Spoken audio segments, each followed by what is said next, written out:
There we go.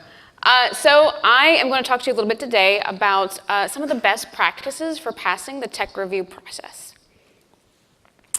So I have worked on a number of app stores over the years, and I want to start out today by sharing my philosophy of what it means to work with developers as part of this role. I have always felt like app review is arguably the most stressful part of the development process. You put months, years into perfecting your piece of content, testing and polishing until it's just right. You upload it to the store, you click submit, and then that's when you lose control. That's when the fate of your application lies in somebody else's hands. And going through the review process like this is incredibly stressful, but one of the inherent risks of relying on an app store for distribution. So my philosophy is, one, to be empathetic to the developer experience. Two, to establish trust that we are going to make fair decisions and provide as much insight as we can into those decisions. And then three, to make sure that you feel knowledgeable and empowered so that when you click that submit button, you have high confidence that you're going to get a satisfactory result. And then if there are some things you need to fix, then you should know exactly what to expect and what we need you to do. So, if you're not familiar with the Oculus review process already, here's what's involved. You, of course, start with a cycle of design, develop, test, iteration, maybe even invited some testers to preview a early version using release channels, and then you get to the point where you finalize your build. After you submit, you first go into what we call the technical review phase, where we check against a set of objective criteria. Does it crash on launch? Does it meet our performance standards? After passing that phase, you then go into what we call the content review, which is where we're evaluating for subjective criteria. Is it any good? Is it fun? Are users going to enjoy this piece of content?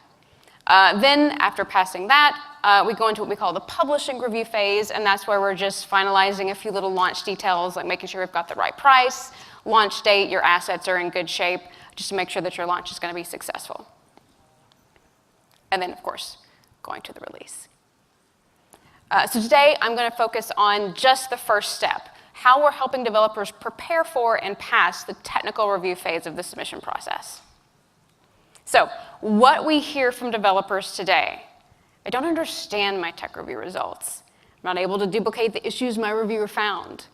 Where was this requirement even documented? There is a lot of frustration today, and you're not alone. Only 25% of submissions that we see today pass tech review on the first try, which isn't entirely unexpected because there are just hitting those performance requirements is not easy. But even when we send you feedback and tell you what to fix, that's only able to help 12% more apps pass by your second review. So that tells me that there's room for improvement in those reports we're sending out. So for more insight into the most common tech review failure reasons, 28% for Rift are entitlement check failures. This is an Oculus-specific call that has to be implemented to make sure that users are installing your app from a legitimate source. It is also a pain in the ass to have enabled while you're still in development. Another 20% are due to performance issues, and then 12% are universal menu failures. This is what happens when the user presses the Oculus button on their remote. So then the top failures we're focusing on gear. 24% are reserved interaction failures. This is very similar to the universal menu requirements on Rift, where they can be more complicated because they include some back button behavior that sometimes can be really hard to explain. And then again, 14% of performance failures. I also want to mention entitlement checks for gear as well. We only started testing for this pretty recently, so I don't have actual numbers, but once we do, it is going to be in the top 3, so that's something to be aware of. So all of this is not the experience we want developers to have. Many of these issues are easily preventable, and none of them have adequate tool support to help you fix them, until today. So we are rethinking the whole test, submit, review process from scratch, and how we want developers to interact with our requirements. Our working principles for this redesign are that the requirements should be discoverable, available in a convenient location when you need them, not a bunch of documentation you need to read in advance, and not something that you find out after you've already failed the test. The requirements should be transparent and clear. We don't want you to try to have to interpret what our requirements and policies mean. They should be actionable. You should always understand what the next step is to resolve any reported issues, whether that is links to tools or documentation or where you can get direct support. And then finally, we want the requirements to be independently verifiable. You should be able to duplicate or at least clearly understand what we experienced during the test, even if you don't have the same system specifications our testers do. So we're focusing our improvements into two areas. One is how we help you prepare for the tech review process, and then two is how we deliver your test results. And how you can prepare for your review. First, we're going to be developing better VRC documentation and examples. And I should probably define what a VRC is. VRC stands for Virtual Reality Check. It's what we call our publishing requirements, similar to TRC, TCR lists that are also available across the game industry. Calling them virtual reality checks was a very important joke to Chris Journey, our head of developer strategy for games, and he traded me a very large quantity of Rift DVT headsets for the naming rights. All right, so we are going to have better VRC documentation. If you go to that requirements page today, you'll see that they have expanded coverage to provide additional context and examples, and then we'll, of course, continue to flesh that documentation out over time. We will soon have a generic test plan you can use. So this is the piece I am personally most excited about because it's very, very comprehensive. These are the exact steps that we'll follow to test your app during the tech review process. In a format that you can download and then share over your QA lead and across your team. It'll even include eventually some specific policy and asset requirements that your product and marketing leads will want to verify to make sure that they're also ready to submit. So if you follow this one document, you will be in magnificent shape and you will make the review team very, very happy. Then we've got the VRC Validator command line tool. This is probably what you're going to be most excited about. So it's not as comprehensive as the test plan, but it's a heck of a lot quicker and easier. So it's just a command line tool that quickly checks for the most common failures, such as if you're using the appropriate SDK versions, if you're making the entitlement check, if you've included any of the Oculus DLLs in your package. You can also customize exactly which tests you want to run, and we'll be adding more tests to this over time. So it's really kind of a no-brainer to add this into your release pipeline. Then the other half is improving the review results that we're sending to you. We will have a redesigned tech review results page. It's going to look a lot like a filled-out version of the test plan that you've already run through before. It also is going to remove a lot of the redundancy and clutter that makes that report kind of hard to read today. It'll also include detailed performance metrics gathered by 2 new tools that we're adding to help debug performance issues. So that is the lost frame capture tool for Rift, and then the OVR metrics monitor for mobile. So, lost frame capture tool. This is super exciting.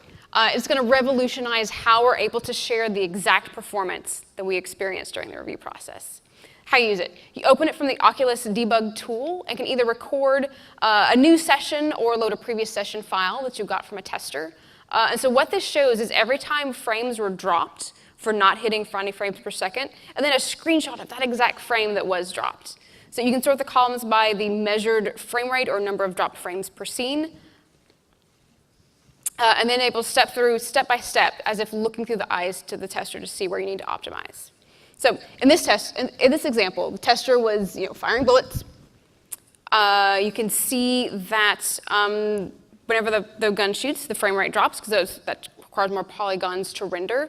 And then when the bullet hits the enemy and then explodes into this shower of sparkles, it drops even a little bit more. Now this is not the most extreme example, but you can tell that these kinds of situations can sometimes be very hard for us as testers to describe. So being able to have just a way to visually represent this is going to be very exciting for us as well. And the lost frame capture tool is available today as part of the 1.19 runtime. The OVR metrics monitor is really cool as well. What it does is it adds a real-time performance HUD to the Gear VR headset. And it also allows you to capture and share a performance log that provides detail about what happened to your frame rate, your device temperature, your CPU, GPU level, and a couple of other tests. For more information about how the OVR metrics monitor works, you should check out Chris Pruitt's talk tomorrow at 3 o'clock. I believe it is called Too Close to Draw Call, Pushing Unity to Max Performance on Mobile VR. So, when will you be able to take advantage of all these resources? The performance tools, that's a lost frame capture tool on Rift, OVR metrics monitor on Gear, are available on the Developer Center today. Like I said, the lost frame capture tool, but on the 1.19 runtime, and the metrics monitor is on the downloads page. The test tools I mentioned, that's the VRC validator for Rift, and then the test plans, those are coming in early November with 1.20. I also want to call out that the VRC validator for now is Rift only. We will be providing a similar mobile pre-submission validator sometime next year. And then the test result page update. We expect to have that out by the end of this year. So, tying all of that together, here's what we recommend you do in order to sail through your technical review. Use the performance tools and release channels to get usability and performance feedback from multiple users and system configurations. Use the VRC validator to catch common issues and then do at least one through of the full test plan to be as fully prepared as possible. And if you run into any issues during these steps, we're happy to answer any questions on our developer forum. I also love hearing feedback directly. You're welcome to ping me on Twitter. My handle is @Adora. And now I would like to invite Dan back on the stage. We'll take some questions from the audience.